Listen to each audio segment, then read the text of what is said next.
speaking to people from other traditions can help us to be more aware of the reality of the gift that we already possess as Christians, the reality of Christ in our midst. By having that gift, we're able to affirm and see how that's working in people who may explicitly or not explicitly talk about Jesus.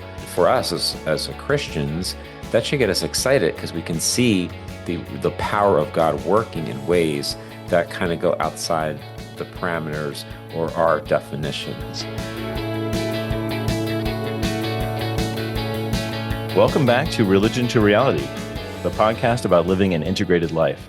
I'm your host, Dave Plisky. And I'm Father John Gribowich. And this season has been all about listening. In our first season of Religion to Reality, the podcast, we heard from a number of different Christians, mostly Catholics, some Protestants. We were unpacking this study on discipleship that we did. And over, the thing that we heard was how sacred listening is.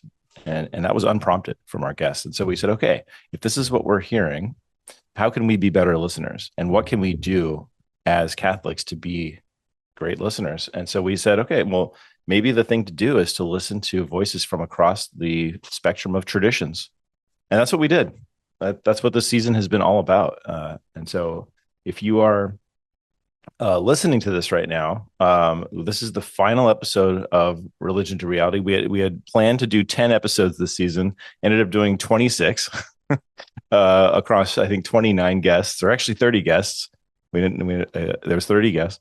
And yeah, I guess I would just say, like, up front, if you've stumbled onto this podcast and decided to listen to the last episode first, because I know that's a thing, I would just not do that with this episode, with this podcast. This is not a good place to start. This is a good place to end. I would start at the beginning of season 2 if I was you. It's a pretty satisfying arc, I think. And we kind of take you through. But anyway, yeah. So this what we want to do with this episode. It's just me and John. And John, I just want to talk to you about kind of everything we learned, just kind of our takeaways and what it meant for us to be with all of these guests from all these walks of life. It was pretty amazing, actually, for me. And obviously we could never do a completely thorough job, but we did speak to people from the most popular religions and faith traditions around the world, which I'm pretty pleased with. Yeah, it was pretty amazing the amount of guests that we were able to book for this. And even if we're not kind of giving a representation of like every religion, I think it's more about just the encounters with each person. I mean, and just really where they are. I mean, I don't think that any of these people who we interviewed were necessarily being like the representative of the religion that they felt a part of. I think that it was just more about them as individuals than anything else. 100%. That's right. And they're not delegates for this religion or something. They're just a person who is interested in interreligious dialogue, right? Absolutely. And so we were there for the moment. I do want to kind of just give a shout out of a few, like, kind of the season by the numbers, if you will. So we spoke with people from 9 faith traditions, and that includes 2 Muslims, 3 Jews, a Hindu, 6 Buddhists, 2 Daoists, a Confucian, a Sikh, 2 Shinto, and within Christianity, an Orthodox, 4 Protestants, and 7 Catholics. It's pretty interesting. A partridge in a pear tree, of course. 2 of them, interestingly, advised President Obama while he was in administration in the White House.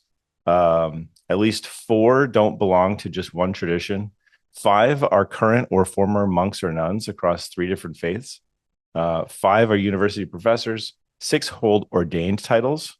That includes rabbi, minister, priest, shifu, guji.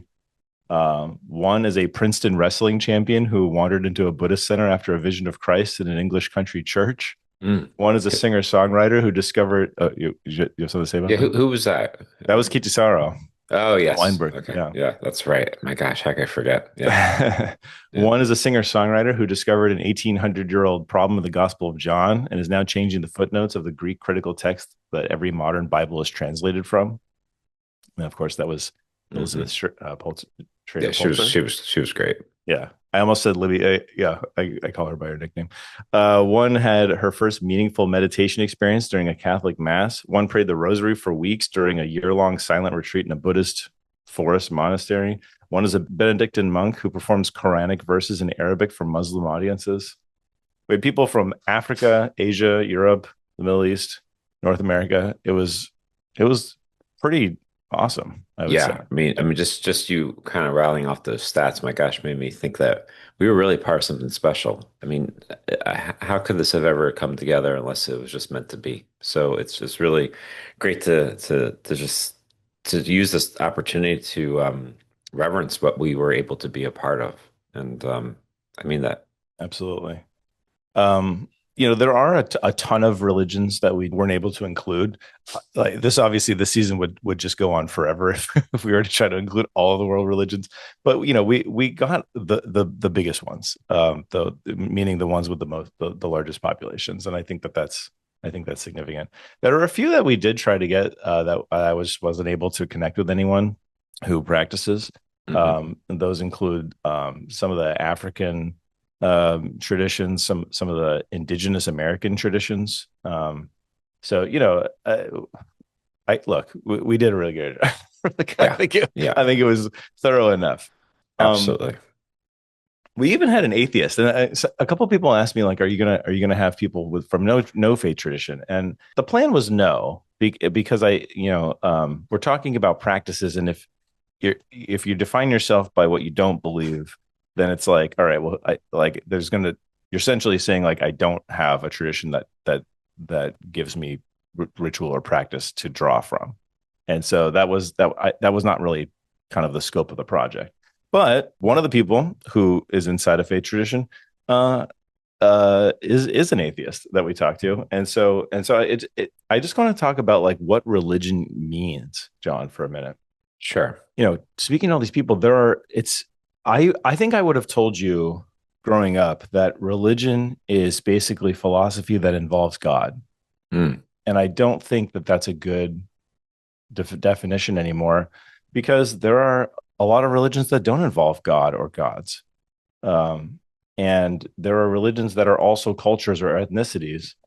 And that practicing a religion uh, that does involve God doesn't necessarily involve God in the practice. sure. I think that was it's a very Christian kind of way to look at the world. And speaking of that, I told you like one of the things that's been really just remarkable to me is just how how much we seem to want to label things and put things in categories. I told you one of the reasons that I didn't name the episodes after the faith traditions that the person is from is because it's a little reductive. And again, we said they're not representing their tradition necessarily. But more than that, it creates kind of like a boundary that I don't think a person needs to necessarily hold. And I guess I was inspired mostly. I guess I was inspired by what during the recording of this season. I was reading the book Dominion by Tom Holland, and he pointed out that the people of India did not consider themselves Hindu. And we talked a little bit about this with Anju Bhargava. The reality is this was a term that these colonists essentially foisted upon them, because it's like, oh, non-Christians, what we got to call you something, and suddenly all of these very very diverse kind of beliefs and practices and traditions from across India were just all kind of put under this tent called Hindu. Only while meanwhile, like these people would not have really considered their so-called religious practices as really separate from the rest of their lives. And that's, I think, like when I think about living an integrated life, that's it, right? Like you're not labeling, you're not saying, oh, I'm doing my Christian thing now and I'm doing my, you know what I mean? Like imagine if breathing was just as was I don't even want to say sacred, because it's like delineating more, but Hmm. breathing was at the level of going to church when you think about your practice. Right. uh that's, I think, what that did for me. And I was just, I felt so, I don't know, grateful to just talk to people who seem to live pretty integrated lives like this, and not Sure. maybe not thinking so much about um the faith tradition that they're espousing. Yeah, there's something about the practices or even the rituals that people espoused to be something to just being at the core of who they are as a human being. So I feel like we kind of interviewed a lot of people who felt more human than, say, religious in a certain way, and that what we determine or what we now classify as religion is how they are able to function as a human in the world because it's just what brings them life, you know? So it's like you were saying about breath. I mean, that's a good just example. It's just like breathing should be is so much caught up in the very action of prayer than if we were on our knees in a chapel praying. That that's how prayer is. That we hear from even St. Paul to pray ceasingly, and that there's always a confusion there, thinking like, well, what are we supposed to do? Just not work or do anything? We're just supposed to be on our knees or in a chapel or something like that, a church. But when you're able to fully embrace your humanity, in a certain sense, you're now actually fully engaged with your relationship with God because you're so aware of yourself in relationship to the one who is allowing you to be, I mean, and maybe we understand that as a very personal thing, maybe as a Christian, and other, of course, other faith traditions look at God as being personal too. But I think there's something about always being aware that you are a participant in something bigger than yourself. And I think that's what all these different guests were able to kind of touch upon in a different way. That, life is about participation, not orchestration. And I think that that is really what came to at the forefront of how people used the practices that were introduced to them through the tradition that they espouse and were able to really understand who they were in light of the rest of the cosmos, really, you know? Yeah. So, Yeah. No, that's right. I certainly grew in my kind of just ability to speak in an inclusive way. I think when it comes mhm. to speaking to people from other faith traditions, for example, saying the divine instead of God or sacred texts instead of scriptures, just to make it a little bit more inclusive. Mm. But then something that surprised me was just the fact that at least in English, we use the terms like clergy and liturgy kind of across the board. Anyone who's ordained is clergy, which I sort of associated with Christian tradition. So I don't know. That was interesting to me. One of the things that's always tricky when we're interviewing people is that, we're trying not to talk to each other, right? We're trying to talk to our guests. And so, there's sometimes where one of us would make a really interesting comment, and out of deference to the guest, the other host is not the one to respond. The guest is, right? But there's times where, like, we said some interesting things, I thought, and I was like kind of wanting to get your opinion about it, but unfortunately we just, it was the time for the guest to talk. So now that I have you here, I wanted to one of the things that I mentioned, I think it was in the Eva Netanya episode. Mhm. I was talking about how Richard Rohr has this idea that, like, that maybe the church is essentially, like, if you think of the church as a person, it's only as old. It grows a year for every century since Jesus. And so the church is essentially like just legal. Like, remember we talked about, like, we're finally 21. Mm. That's not a novel idea. What I was saying was, is it possible that, like, the church itself needs to move towards the second half of life, and we're only halfway there. Like, we're so young still, and and that like it. I really believe in what we're doing on this podcast, and I just wonder, is this a movement towards, is this something that we can say could never have happened? I mean, okay, so Nostra Aetate, right, in Vatican II, finally acknowledging the truths of other religions. I think it was Brad Mulkowski who was talking about, like, this document was originally meant to be kind of a response to the many years of poor relations between Jews and Christians because of the church's stance on certain things, and it ended up being inclusive of, and specifically calling out Hinduism, Buddhism, Islam, etc. And anyway, I just wonder if you think that interreligious dialogue is one of the components of the church maturing into its second half of life eventually, if we can say that.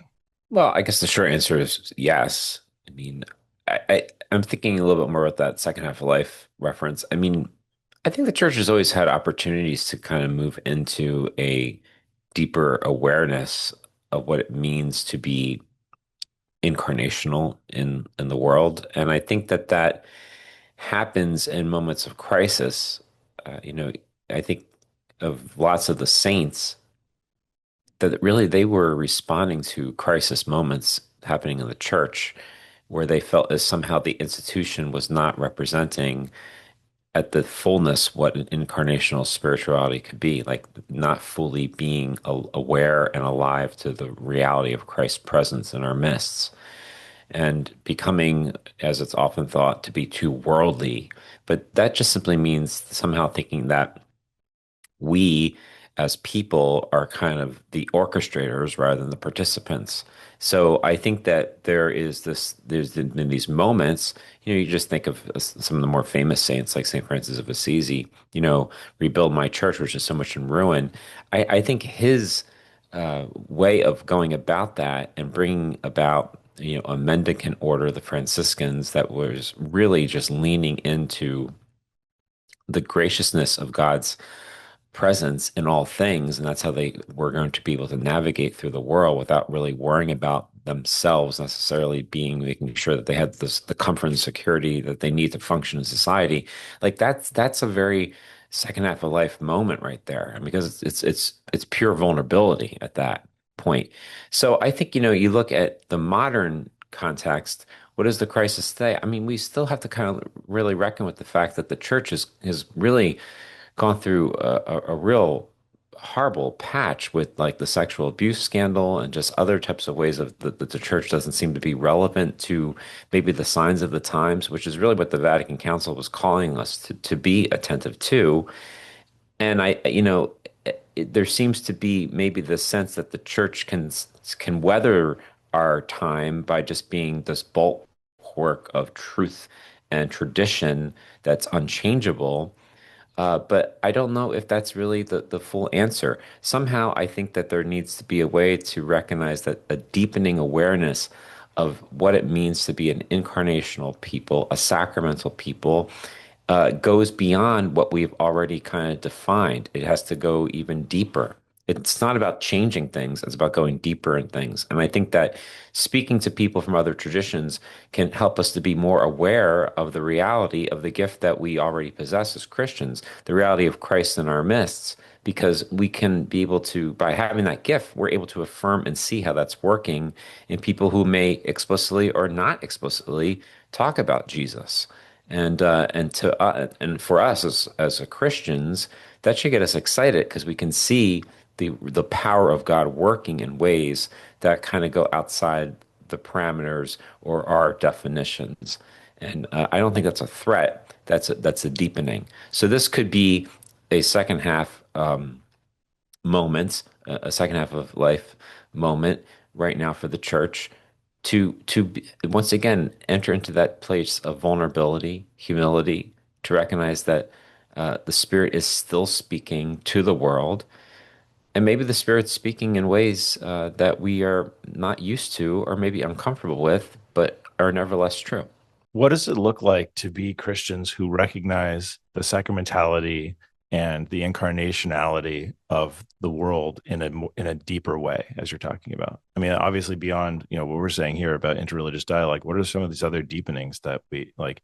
What can people do now to start living? Well, I think it comes from the fundamental awareness that Christ is either everything or nothing. In that sense, we understand Christ as Jesus, as the one who comes into the world, who reveals the depth of God's love, that shows to us that we are in communion with God in and through Jesus, so that we are all beloved sons and daughters as Jesus is the beloved Son of God. So we share that same dynamic with God. So I think, by understanding that relationship that we have with God in and through his son Jesus, I think that enlightens us to the awareness that, everyone is participating in that same type of relationship, whether they know it or not. Like they just are, Now, I don't think that people necessarily have to uh, know it the way that Christians know it, because I think it just kind of transcends knowledge. Because as you were getting to your first point, it's just what it means to be human. That we live in a way that is in relationship with each other and with the source of relationships, which, of course, as Christians, we would say the Trinity. But like I think that that to me is just so foundational here to be aware of that you can't get away from what we as Catholics and Christians call Jesus just simply because you're with people who aren't explicitly Christian. You can't get away because either Christ, the Word made flesh, is animating everything, or he's not, right? And it's impossible to think of God's love outside of something just simply because someone hasn't affirmed it or hasn't somehow recognized it in their own way. And I think that this should really break open the whole idea that, certain people have it right and other people have it wrong. I think in this sense, if you're human, we all have it right in the sense that we are participants. How much we acknowledge what is really kind of the question. And for each person, I think it varies on how much they need to even acknowledge at some points, because everyone's on a different place on the journey, the spiritual journey of unpacking things. Like, you know, for those of us who have been gifted with, say, the gift of Catholicism, that's a real gift, and we have to take that seriously. And, the way things have been articulated and defined in 2,000 years of church history provides a very helpful way of engaging the world. Yet, is it absolutely necessary to have all that in order to be able to be a participant in an incarnational worldview? I just don't think it is. I don't think that God, in his love, would make it so conditional on how well each person accepts the articulation of things. And once again, that's not about kind of somehow saying it's not important. Right. It's just kind of affirming that each person is already participating in the life of Right, Christ, right. which, But the yeah, articulation can be the thing that helps you kind of form the mindset that gets you to go deeper as you absolutely, encounter a different each different person or absolutely, whatever it might be. absolutely, absolutely. Let's talk about some of the threads that ran through the whole season. Certain names kept coming up. The ones that I was picking up on: Thomas Merton, Thich Nhat Hanh, and Bede Griffiths. At Hmm. least two or three guests mentioned each of those people. Hmm. And I think probably the thing that the theme that ties those three people together is their interest in interreligious dialogue, right? Absolutely. Thomas Merton spent the last part of his life, I mean, he literally ended up dying in Asia on a trip doing, Buddhism in dialogue, right? Thich Nhat Hanh has written a couple books about the intersection of Christianity and Buddhism. Bede Well, Griffiths, go ahead. it, well, and just like Merton was actually at an interreligious monastic conference when he died, so it was from different traditions. It wasn't Okay, just different. Buddhism. Yeah. Oh, cool. That's great. And similarly with Bede Griffiths, right? Just all about interreligious dialogue and kind of, I mean, it was 20th century, but it felt early, right? I guess in the in the timeline. Um, I also noticed, a number of our guests have lived or even were still living in monastic settings, either connected to those communities, spend time as sisters, brothers, monks, nuns. It was Brian Lorenz who mentioned, you don't have to go away somewhere to find God. In fact, if you do that, you're trying to do a little bit of a. I think his dad was telling him this when he was trying to figure out like how to connect with God, and well, he was trying to figure out a trip to Asia, I think, Hmm. to start making this real for him. But I feel like we have to hold both, right? The fact that God is not elsewhere. We don't, and in fact, finding God in the mundane is maybe one of the most important things we can do, because that's the day in, day out of life, right? That's the breath, even if you want. But at the same time, there seems to be something happens in the silence and solitude, right? That is a meaningful thing, even if you don't need to get into that to find God. But contemplation takes us one level deeper, as long as we're not only staying there in contemplation, right? Do you have any thoughts about that? Yeah, I mean, I think contemplation can be something you're doing all the time anyway. So, I mean, I think that the way that it's described in I don't know if you would call it secular traditions. I don't know if that's the right way of saying it, but is open awareness that you're just aware of your surroundings. You're aware of where you are, where you're going, what may help you get there, what may not. I mean, there's just an awareness. And I think that's what contemplation ultimately is. I mean, the point of like sitting and meditating is just to try to train yourself to be that way in everything you do. I think I think to be a walking contemplative is sometimes, as I think, is something that I've said maybe before, is the goal. So yeah, you want to be contemplating all the time. The Jesus prayer came up in three of our interviews with Frederica Matthews Green, with Brad Malkowski, and with Kyra Duolingo, talking Hmm. about her husband Adam's practice. Another theme that came up over and over was purification, how the importance of purifying. We heard in Daoist and Shinto conversations, we were hearing a lot about that. But then, I know in our minds and sometimes out loud, we're tying it back to, the priest washes his hands before the Eucharistic meal, right? For a reason. Like there's baptism, all these purification rituals. Well, even the purification of the chalice at the Mass, that's a kind of a big moment Yeah, where that comes into play too.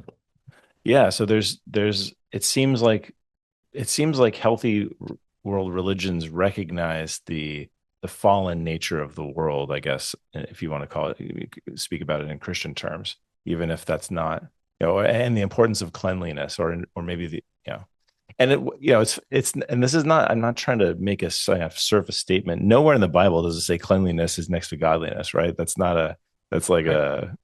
a folk idea, I guess, more than anything. Uh, Hmm. but you recognize, like, I think maybe it's out of respect for just the awe that we should have before God. It's like we're never really going to be at the level, you know.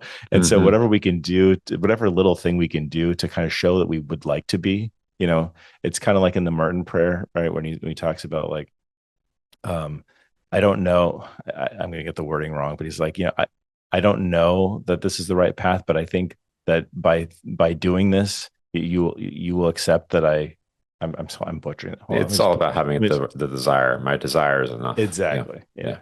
Yeah. Another theme through a few of these is major illness, and that's not surprising to me because we know that major catastrophes in life are often where people kind of make their big spiritual breakthroughs, right? Because you hit your kind of spiritual rock bottom, so to speak, and you're just like you're asking all the big questions. Why is this happening to me? What am I supposed to do at this moment? Type of thing. Hmm. Um, and then finally, in a number of our Christian episodes, there's a moment, doctrinally, that was really kind of big for these guests, in different ways. Either whether it be a change in theology. I think we heard that like three different times from people who had grown up Protestant, where their church just started getting into some theological ideas that they just couldn't, stomach. Um, or just the idea of, let's just say, institutional rupture, right? And you already mentioned some of the things that the Catholic Church has been going through lately. One of the things I think was kind of interesting from me coming at this from a Catholic point of view is hearing from these different traditions about things that I don't think Catholicism really prepares us well for. And the thing, and I mentioned this at the end of the Shinto episode, so this kind of comes to mind right now. Catholicism is very good at giving you a moral structure, right? Catholicism has something to say about pretty much any moral activity that you could partake in, and how to form it for good, how to create good habits and whatnot, virtue. But I don't think it helps you go on a hike well. Catholicism has nothing to say about what a good hike looks like, I Mm. think. But a religion like Shinto has a lot to say about I think, what a good hike would look like, Mm. um, because of its respect for nature and finding the divine in nature. So, so fluidly and abundantly. And I just wondered if there were other moments in the season that you can think of that maybe point to us what different traditions tell us about how to live well, that maybe Christianity just, it's not that it doesn't have anything to say, but maybe that's not the focus. Yeah, well, once again, this is us about having that deepening awareness of the incarnation, right? I mean, I think that one thing that we really realized in talking to some of these guests is that there was a strong emphasis on mind, body, spirit integration. And that's not something that we necessarily hear very often in Catholic circles, even though we should, because the Catholicism talks so much about the incarnation. And the incarnation is God becoming flesh. And flesh is everything. I mean, it's really our bodies are a very important role to this. I mean, even John Paul II recognized this in a very profound way with the theology of the body, and we need to affirm that as beings in this world, we are bodily beings, and that things within us and around us actually help us to understand who and whose we are in relationship to God. And I think that so many of these other people that we were able to interview here, they were able to be so at ease in looking at so many bodily types of movements and ways to use our bodies as profound moments of prayer. Now, we have moments of this in Catholicism, right? There's a lot of emphasis on bowing and genuflecting. But what about just our regular day-to-day activities like walking and running and just kind of picking things up and whatnot? Like all those things have to have the same type of equal weight when it comes to being acts of prayer as if you were doing a profound bow or a genuflect, because in some ways those are all things that have us touch other things that we encounter, and that's affirming an interconnectivity of everything, which is affirming the reality of the Trinity and everything. I mean, so it makes sense for us to be able to take from other perspectives what we can understand as incarnational theology. I'll just keep on going back to that because that's just the fundamental thing here that we're talking about here is that everything that we've spoken to with people just deepens our awareness of the incarnation, God made flesh. It does nothing to threaten it or challenge it or be some type of parallel type of track to it. So mind, body, spirit integration. I think that's just been so awesome to see in so many different perspectives as we interviewed people this Yeah. season. Yeah. I think the Taoists maybe told us that the best, but that definitely was a theme throughout. Hmm. Yeah. Um, from Islam, I think I was hearing just the radicality of the oneness of God, and we literally named the episode with Dahlia after that. Mm. Which I when you think about the incarnation, that's an interesting challenge, right? Because the incarnation forces us to hold the Trinity, and the oneness of God, the unity, forces us to recognize something that is just really hard to, I think, wrap your mind around.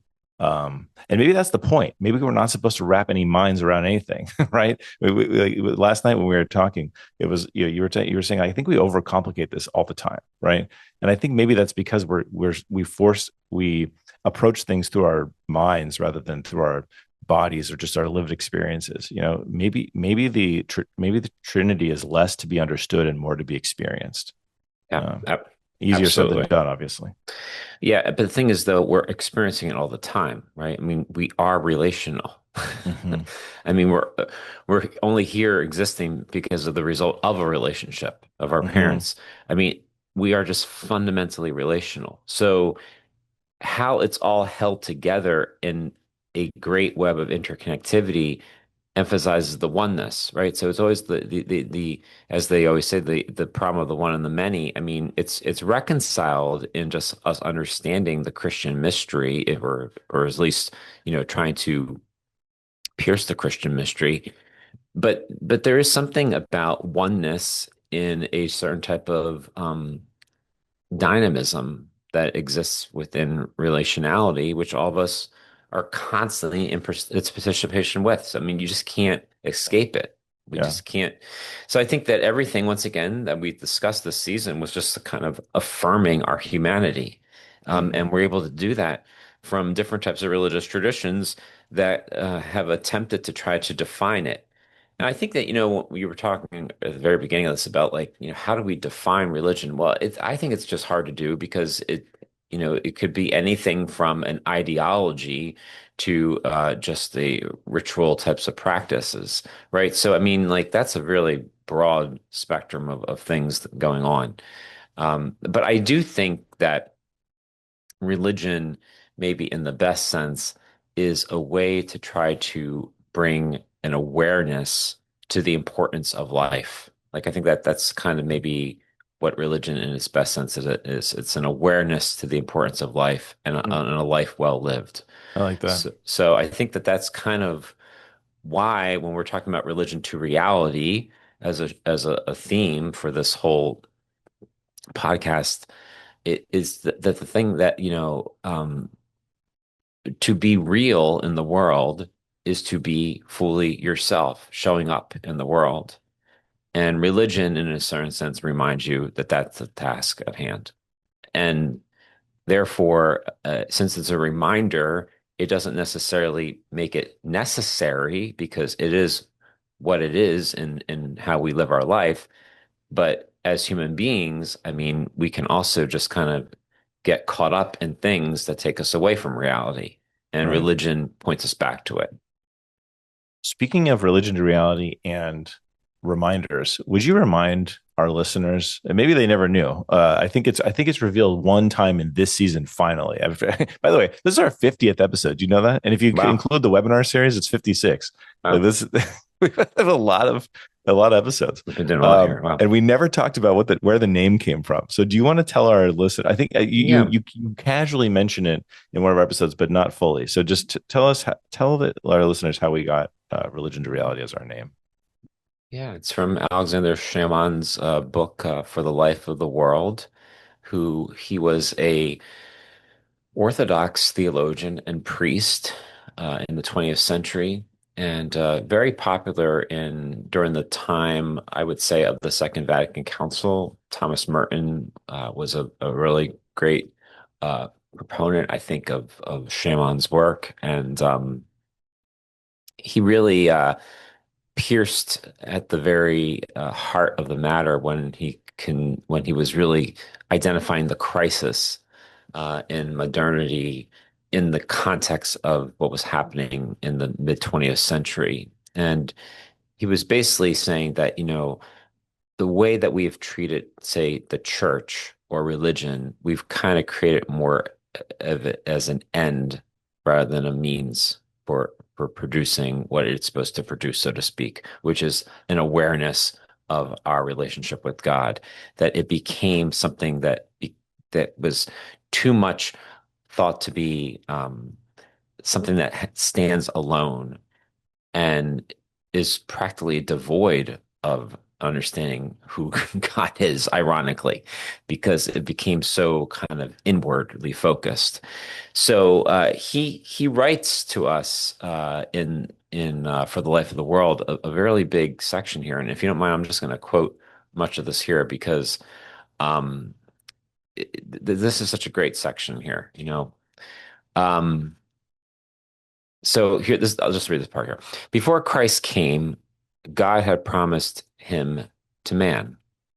He had done so in major fashion, speaking to the prophets of Israel, but also in those many other ways in which he communicates with man. As Christians, we believe that he who is the truth about both God and man gives foretastes of his incarnation in all more fragmentary truths. We believe as well that Christ is present in any seeker after truth. Simone Weil has said that though a person may run as fast as he can away from Christ, if it is toward what he considers true, he runs, in fact, straight into the arms of Christ. Much that is true of God has also been revealed in the long history of religion. And this can be demonstrated for the Christian by reference to the true standard of Christ. In the great religions which have given shape to human aspirations, God plays on an orchestra which is far out of tune, yet there has often been a marvelous rich music made. God plays on an orchestra which is far out of tune, yet there's often been a marvelous rich music made. And then he goes on to say, Christianity, however, is in a profound sense the end of all religion. In the gospel story of the Samaritan woman at the well, Jesus made this clear. Sir, the woman said to him, I perceive that thou art a prophet. Our fathers worshipped in this mountain, and ye say that in Jerusalem is the place where man ought to worship. Jesus said unto her, Woman, believe me, the hour cometh when ye shall neither in this mountain nor yet at Jerusalem worship the Father. But the hour cometh, and now is, when true worshippers shall worship the Father in spirit and in truth, for the Father seeketh such to worship him. She asked him a question about cult, and in reply, Jesus changed the whole perspective of the matter. Nowhere in the New Testament, in fact, is Christianity presented as a cult or as a religion. Religion is needed where there is a wall of separation between God and man. But Christ, who is both God and man, has broken down the wall between man and God. He has inaugurated a new life, not a new religion. I think there's a lot you can pull from there, right? There's so much more to say from this. It's a very small little book, but I think that that kind of gets to the heart of the matter here, that there's something here about religion that we use as a way to kind of remind us who we are. But the thing is, though, it's kind of not needed when we're able to just live who we are. And that's what the Christian is called to do by being in communion with Christ, which he or she is already in. Yeah. Yeah, absolutely. Thanks for reading that. Thanks for that extended quote. I want to Yeah. transition now to talk about like the craft of actually making this podcast, what it was like for each of us. And maybe we can start with what was the most frustrating. uh Oh, let me because count we the talked ways. probably me for you. Um I mean, so like one of the things that was clear to us, I don't think we ever said this to each other outright, but we didn't want this to be an exercise in academia, right? We wanted to talk to people who are really living out their tradition, talk about how they live it. And there were a couple of times when we were talking to someone who I felt like it was pulling teeth trying to get them to talk about their own spirituality. You know, like I want to talk about you. We started every episode with a hint toward this, right? Because like let's hear your story. But still it was difficult to, I don't know if they're just uncomfortable talking about their practice. They don't have a practice. You know, so I don't know what it was, but there were some people that just wouldn't go there. And I was like, come on, man. Like that's what we came here for. Well, I mean, it's understandable. I mean, I think that um, we are trained in ways to look at our head as being a function of our entire person. And so what we're able to learn and know becomes foundationally important for us to then impart to other people. I mean, I think teachers and academics know this, that if they've discovered something, so to speak, or if they have a way of articulating something, they're going to double down on that at every chance they can, because that's a certain type of gift that they can give to the world. Mhm. Um, I think that what ends up happening in the process is that when we stay in our head too much, it's hard for us to kind of reveal more of our heart.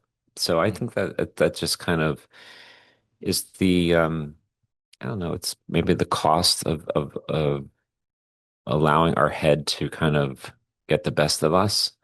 But it's understandable though. I mean, because learning things is a very prized thing, and we all have to learn things, and we all should learn things. I mean, but I think that we can have a certain type of security in just kind of staying in our head, and just kind of talking things that way as a way to kind of almost uh, give credibility Or not just because staying in the head, but like being impersonal, right? So speaking generically about my faith tradition rather than me, you know, specifically. Yeah, yeah. I mean, I think that there's probably always this type of conflict with going on where when we know certain things, but we know that we fall short of those things as just a person, that provides us that always presents this type of conflict. And maybe we're just not happy with that conflict. Maybe we wish we could be more integrated and we're not. Maybe just because I know what foods I should eat to make me healthy doesn't mean I'm going to be eating them. And I can keep on talking about, oh, I have to eat these foods, but like that doesn't, that doesn't mean I'm doing it. Yeah. I would say for me, that was the most challenging part of this season for me is just realizing that like there's all these great recommendations or things that I would love to do. I don't think I want to go on a year-long retreat, but I think I would love to do that 10-day retreat that we heard about, the silent retreat in the Buddhist tradition. But that's not a possibility for me right now. I have a 1.5-year-old who, by the way, you probably heard some of the intros to some of these episodes throughout the season. Sorry for that. But yeah, like and yes, that's a real limitation. Like, it would be like truly uh it would be very inappropriate for me to tell my wife, yeah, I'm gonna be gone for 10 days because I need this spiritually. Right. But there are other things that I probably am not letting myself start to do, even though I could very well do it. And we create these excuses for ourselves. So I think that's a challenge that probably everyone has to overcome, right? The momentum or lack thereof of just, whatever you are currently doing. Absolutely. Another thing that was sometimes challenging is just trying to be a really good listener. As a host, you're always thinking about what's the next thing you want to ask. But as a listener, you want to not be thinking about what's the next thing you're going to ask. And we're trying to exemplify good listening because we're talking all about it, while, hosting a show, which is just a little bit different than having a regular conversation. So that was a challenge. But there were times when, as trying to be, a good listener, I didn't want to step on people's toes all the time and constantly interject. But one of our guests used the phrase, "You got to obey your thirst." And that was like a Sprite tagline from the 90s or 2000s, Oh for yeah. my Yeah. child. I remember And that's that. Yeah. all I could do to bring up that commercial. And Yeah. obviously, it's a good thing I didn't. But that's just like a silly example of like these times where you want to say something, but someone's on a roll, and that would be inappropriate. Um, yeah. Do you have any of that, like where you just like, you've got lots of thoughts and you just kind of got to sit on it? Lots of thoughts and I sit on it. Um, I'm just not understand the question. Oh, I just mean like, in the course of conversation, like you have things that, that Oh, I see what you you mean. want to share, Yeah. and but out of respect, you don't. Um, yeah, I guess there's times like that.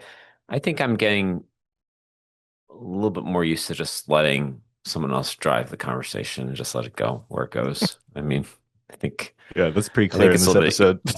episode. I don't like to kind of plan things too much anymore. I used to be a big planner. I don't know how much I do that anymore. But Yeah. Uh, yeah, I won't go into our personal relationship. So so listening without agenda, like this is the thing that, kind of inspired the season. It's the question that we asked every guest at the end of the episode, right? How do you listen without agenda? And two of our guests challenged us on that premise. Everyone had a good answer for how do you yeah, listen, but AJ Levine and Lauren Pfister both said, I don't know that you can listen without agenda. That everyone comes in with something, and I think that's yeah, right. yep. But what do you think about that? Yeah, that was good. I do agree. I think it's hard not to have an agenda because even if your agenda is not to have an agenda, that is an agenda. So I Mm-hmm. mean, um, I think that yeah, we do bring too much of ourselves to the whole listening. But I think the way that we were trying to say it is like, what can you do to detach yourself from your agenda? Um, So I think it's being aware that you have one all the time, and how do you kind of keep that in perspective as you're listening? Right. So it requires a certain type of proactivity. So when we talk about proactively listening, I don't think it just means like, oh, I'm just really have my eyes really wide open and I'm just like looking right at you. I mean, yeah, that's part of it, but it's the proactive part is more like constantly just trying to keep your own thoughts, your own opinions, your own agenda just somewhat in the background so you can be more open to just listening.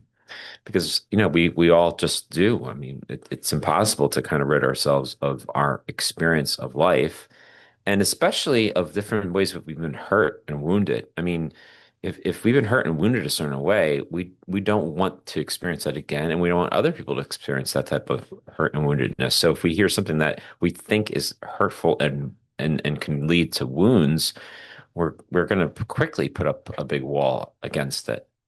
Um, so then the challenge becomes like, how is it maybe how could it possibly be that the person who's saying what they're saying is speaking from their types of wounds and hurts?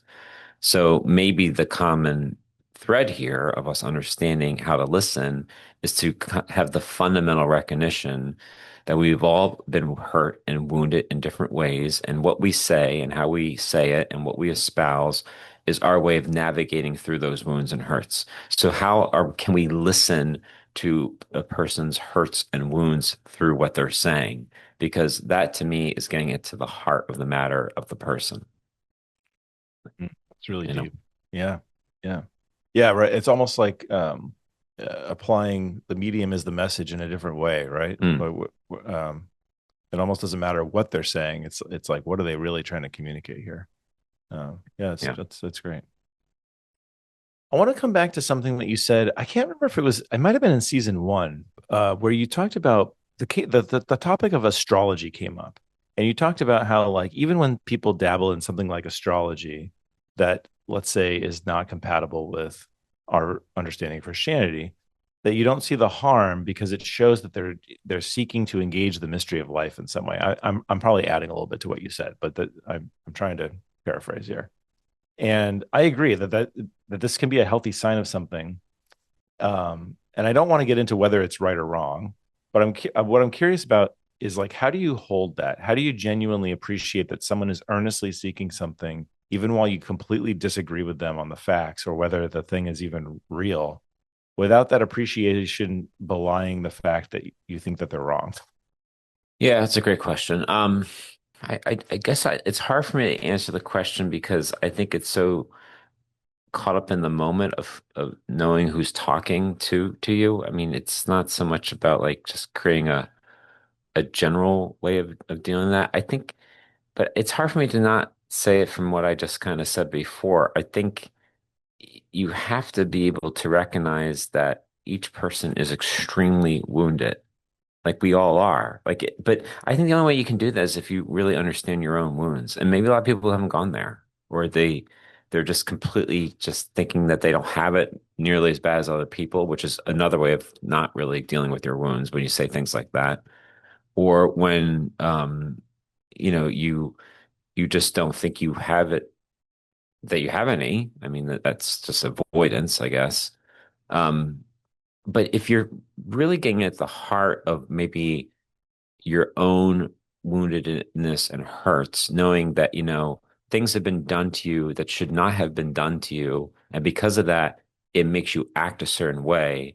And you're on a certain type of defensive mechanism that you kind of play, and you have coping mechanisms and other types of things that you kind of lean into. Like, I think when you do that inner work with yourself, I think you have a far better chance of being able to be okay with someone just spouting out stuff that you think is just horrible because you're just hearing a wounded person. You're not hearing what they're saying, Mm-hmm. and that's a different thing that you're hearing. Not because you recognize the same wounds, but because just the woundedness itself is something you're more familiar with and can be empathetic toward and so forth. Yeah, absolutely. Like, and I think that always has to then go to like, I wonder why this person feels so passionate about what they're saying, which I fundamentally disagree with. Mm. Like asking that question of why, which you won't have an answer for unless you somehow keep on, peeling away at the onion with that person. But because you don't know, I think can make you a little bit less prone to just jump on that person right away and kind of like, either feel the need to correct or to judge or something. One of the things I wanted to reflect on is my own insecurities about religion that I have had for forever, basically. As a cradle Catholic, I've always been really, I'm trying to decide how the best way to say this. I always felt like I probably seemed like some kind of fraud to, let's say, to like a non-Christian or even to a non-Catholic, because an outside person looking at my life, even if I had explored other traditions, and I have to certain extents, not as extensively certainly as my own, would say, well, so you're telling me you just happen to be born into the true one, like you're still the religion that you grew up with, and so you're telling me you just got lucky enough to, like, be born the right one that you should still be. Um, and I always had like this kind of chip on my shoulder about that, and projects like this have really helped me to stop thinking like that, Hmm. because because I, and this goes back to what I was saying earlier about like just the idea of even having the delineation of like I am letting my identity be about, the name that I call my tradition. That's, I'm not saying there's anything wrong with that, but I don't feel the need to rep that in such a strong way anymore, where like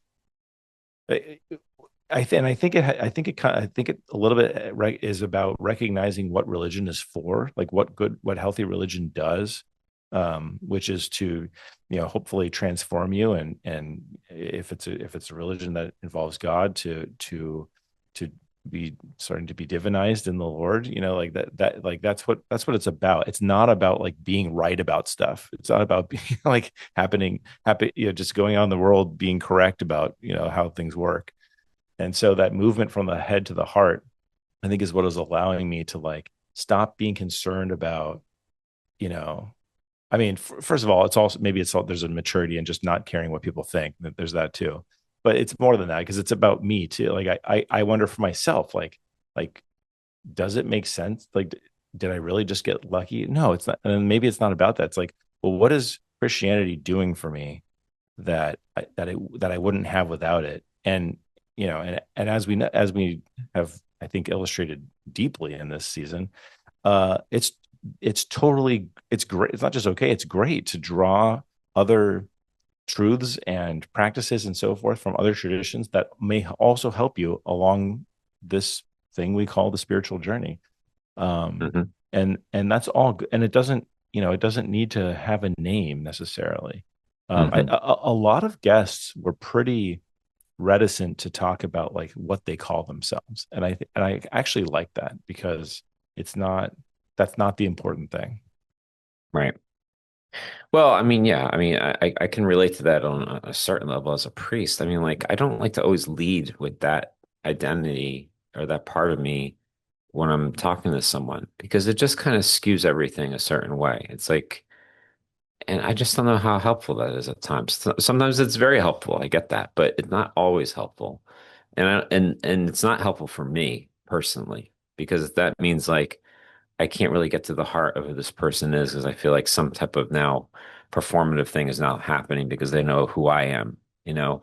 So I think whenever we can kind of detach ourselves from these identities that we somehow find ourselves in or that we subscribe to, it's helpful because it just kind of, you know, it declutters the filtration process, I think, in some ways that could happen when we're always trying to look things through our particular lens or how we look through the lens of someone else who identifies by a particular way.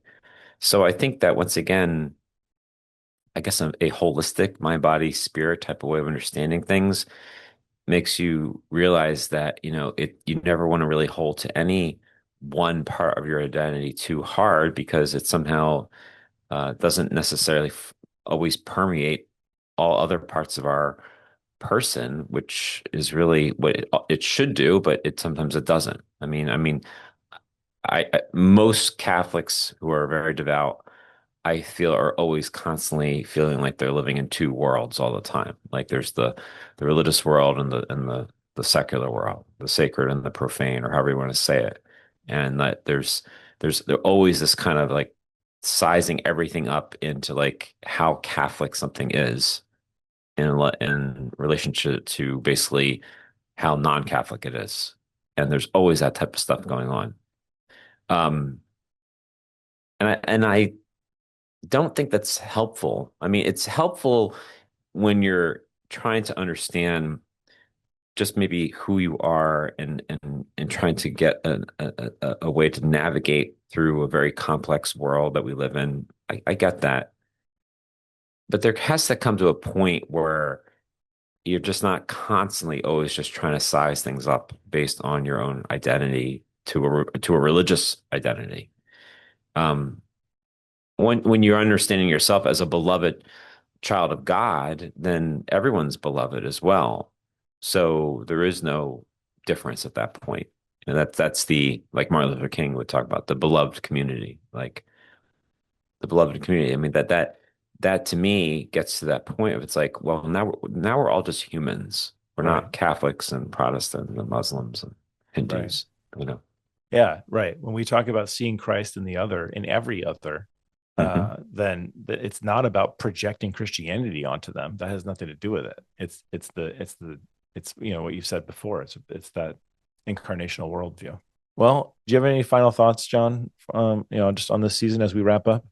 Yeah, first I just wanted to thank you, Dave, for bringing me on this project with you because it was just so enlightening in so many different ways and so helpful for me.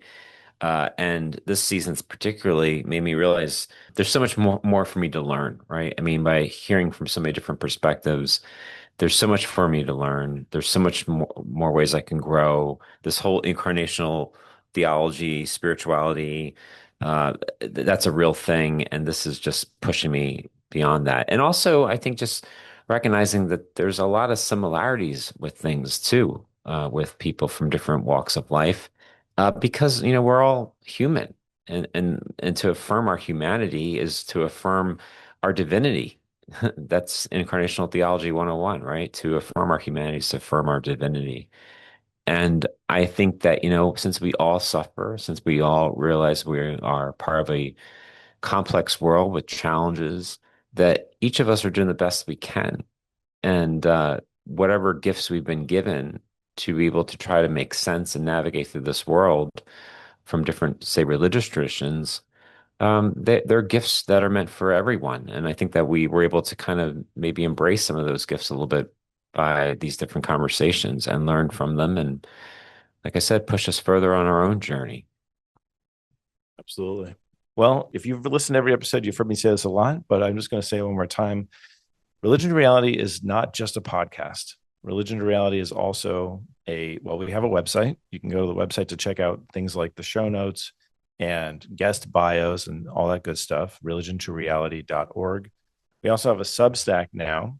And we did that in order for me to continue to blog about this project even after all the episodes are released. So I'll continue to be putting thoughts out there at religiontoreality.substack.com.